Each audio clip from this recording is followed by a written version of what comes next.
തിരുവനന്തപുരം മുട്ടട വാർഡിലെ കോൺഗ്രസ് സ്ഥാനാർത്ഥിയെ പ്രഖ്യാപിച്ചിരുന്ന വൈഷ്ണ ഇപ്പോൾ മാധ്യമങ്ങളോട് സംസാരിക്കുന്നുണ്ട്. നമ്മളെല്ലാവരും വിശ്വസിക്കുന്നത്. അപ്പോൾ ആ രീതിക്ക് നമുക്ക് അനുകൂലമായിട്ടുള്ളൊരു വിധി തന്നെ വരും എന്ന് പ്രതീക്ഷിക്കുന്നു. കോടതിയിൽ, ബഹുമാനപ്പെട്ട കോടതിയിൽ പൂർണ്ണ വിശ്വാസം ഉണ്ട്. വൈഷ്ണയോട് കാണിച്ചത് അനീതിയാണെന്നാണ് ഹൈക്കോടതി പരാമർശിച്ചിരിക്കുന്നത്. ഉടൻ തന്നെ വോട്ടർ പട്ടികയിൽ പേരുൾപ്പെടുത്താനുള്ള നടപടിയെടുക്കണം, ഇല്ലെങ്കിൽ അസാധാരണ അധികാരം കോടതി ഉപയോഗിക്കുമെന്ന് പറഞ്ഞു. ഇതിനെ ഒരു പൂർണ്ണമായും നമുക്ക് അനുകൂലമായ വിധിയിലേക്ക് ഇത് പോകുന്നുവെന്ന് കാണുന്നുണ്ടോ? അല്ല, ഈ പറഞ്ഞ പോലെ കോടതി നിലവിൽ പറഞ്ഞിരിക്കുന്നത് ഈ രീതിക്കാണ്. അപ്പോൾ എന്തായാലും പൂർണ്ണമായൊരു വിധി വരുമ്പോൾ നമുക്ക് തീർച്ചയായും അനുകൂലമായിട്ടുള്ള ഒരു സാഹചര്യം തന്നെ ആയിരിക്കുമെന്നാണ് ഞാൻ വിശ്വസിക്കുന്നത്. രാഷ്ട്രീയപരമായ ഇടപെടലിന് ലഭിച്ച തിരിച്ചടി എന്നതിനെ കാണുന്നുണ്ടോ CPM-ന്റെ? അല്ല, അത് ഞാനല്ലല്ലോ പറയണത്, അത് പാർട്ടിയാണ് പറയേണ്ടത്. അതിന് വേണ്ടപ്പെട്ട ആൾക്കാർ ഇവിടെ ഉണ്ട്, അവർ പറയും. ഈ നാളെ തന്നെ ഹർജിക്കാരനോടും പരാതിക്കാരനോടും കളക്ടറേറ്റിൽ വരാൻ പറഞ്ഞിട്ടുണ്ട്. അങ്ങനെ ഇൻറ്റിമേഷൻ കിട്ടിയിട്ടുണ്ട്? അതെ, അത് പറഞ്ഞിട്ടുണ്ട്. അത് കോടതി തന്നെയാണ് പറഞ്ഞിരിക്കുന്നത്. അപ്പോൾ അതിൻ്റെതായിട്ടുള്ള രീതികളിൽ നമ്മൾ മുന്നോട്ട് പോകും. കളക്ടറേറ്റിൽ നിന്ന് ഇൻഫർമേഷൻ വന്നോ? ഇല്ല, അങ്ങനെ വന്നിട്ടില്ല. എന്നാലും നമ്മൾ ഇങ്ങനൊരു അറിയിപ്പ് കിട്ടിയിട്ടുണ്ട്.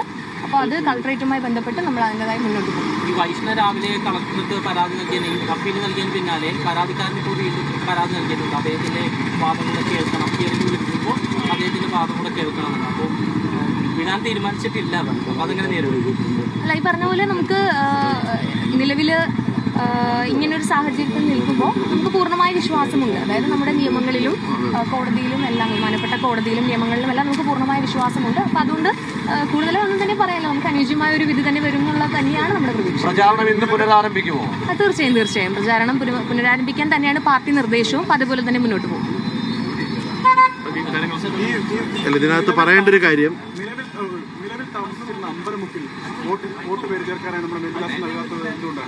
അല്ല, നമ്മളവിടെ സ്ഥിരതാമസക്കാരല്ല. എൻ്റെ സ്ഥിരമായിട്ടുള്ളൊരു അഡ്രസ്സ് നമ്മുടെ കുടുംബ വീടാണ്. അപ്പം അങ്ങനെ ഒരു അഡ്രസ്സ് ഇരിക്കുമ്പോൾ നമ്മൾ വാടക വീട്ടിലെ അഡ്രസ്സിലേക്ക് വോട്ട് ചേർക്കില്ലല്ലോ. ഞാനെന്നല്ല, സാധാരണക്കാരായിട്ടുള്ള ആരും തന്നെ ചേർക്കില്ല. അങ്ങനെയാണെങ്കിൽ പിന്നെ നമ്മുടെ അലക്സ്, നമ്മുടെ മന്ത്രിമാരൊക്കെ ഉണ്ടല്ലോ. അങ്ങനെയാണെങ്കിൽ മുഖ്യമന്ത്രി പിണറായി വിജയൻ ക്ലിഫ് ഹൗസിലല്ലോ വോട്ട് ചെയ്യുന്നത്. അതേ സ്ഥിരമായിട്ട് ക്ലിഫ് ഹൗസ് താമസിച്ചുകൊണ്ട് അദ്ദേഹം വോട്ട് ചെയ്യുന്ന പിണറായില്ലല്ലോ.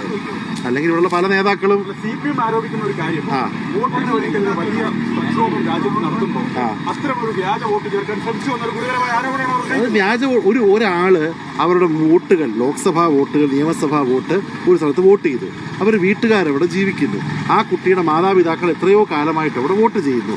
അങ്ങനെയുള്ള സ്ഥലത്ത് ആ കുട്ടിയുടെ ആധാർ, പാസ്പോർട്ട്, പിന്നെ രേഖ, എല്ലാ രേഖകളും ഒരു അഡ്രസ്സിലുള്ളപ്പോൾ ആ അഡ്രസ്സ് ലെജിറ്റിമേറ്റ് ആണെന്ന് എല്ലാവർക്കും അറിയുന്ന സാഹചര്യത്തിൽ എന്തിനാണ് ഇതിൻ്റെ പേരിൽ ഇല്ലാത്ത ഒരു കഥയുമായി പരാതിയുമായി പോയത്? അപ്പോൾ എന്തായാലും ഇത് CPM പറഞ്ഞ വാദം എന്തായാലും ബഹുമാനപ്പെട്ട കോടതി, ഞാൻ മനസ്സിലാക്കിയത്, ഉദ്യോഗസ്ഥർക്കെതിരെ കർക്കശമായിട്ടുള്ള വാക്കുകൾ ഉപയോഗിച്ചിരിക്കുന്നത്. പാർട്ടിക്ക് പറയാനുള്ളത് CPM-ന് എന്ത് വേണമെങ്കിലും ചെയ്യാം, കാരണം അവർക്കത് ചെയ്യേണ്ട ഒരു രാഷ്ട്രീയ ഇതാണ്. അവർ രാഷ്ട്രീയമായി പോരാടുമ്പോൾ രാഷ്ട്രീയം മറുപടി പറയാം. പക്ഷേ ഇതിന് ഒത്താശ നിൽക്കുന്ന ചില ഉദ്യോഗസ്ഥരുണ്ട്. ഇലക്ഷൻ കമ്മീഷന് നല്ല താഴോട്ട് ഈ പേപ്പറൊക്കെ വെരിഫൈ ചെയ്യുന്ന ചില മാന്യ അദ്ദേഹങ്ങളുണ്ട്. ആ മാന്യ അദ്ദേഹങ്ങൾക്കെതിരെ കൃത്യമായിട്ടുള്ള നടപടിയായിട്ട് തന്നെ പാർട്ടി മുന്നോട്ട് പോകും.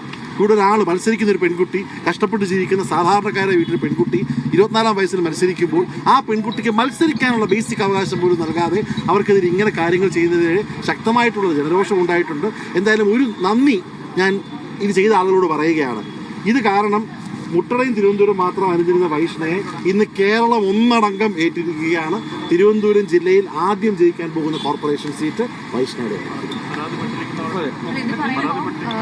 പറയുമ്പോൾ മറ്റൊരു കാര്യം കൂടി എടുത്ത് ഈ ഒരു സാഹചര്യത്തിൽ നിൽക്കുമ്പോൾ പറയേണ്ട ഒരു കാര്യം, എന്നെ ഈ ഒരു സാഹചര്യത്തിൽ വളരെയധികം സഹായിച്ച നമ്മുടെ അഡ്വക്കേറ്റ്സ് ഉണ്ട്. ഒന്നാമതായി പറയേണ്ടത് ശ്രീ ജോർജ് പൂന്തോട്ടം സാറാണ്. പിന്നെ നമ്മുടെ മൃദുലേട്ടനുണ്ട്, അഡ്വക്കേറ്റ് മൃദുൽ സാറുണ്ട്. പിന്നെ നമ്മുടെ അഖിലേട്ടൻ ഇവിടെ തന്നെ ഉണ്ട്.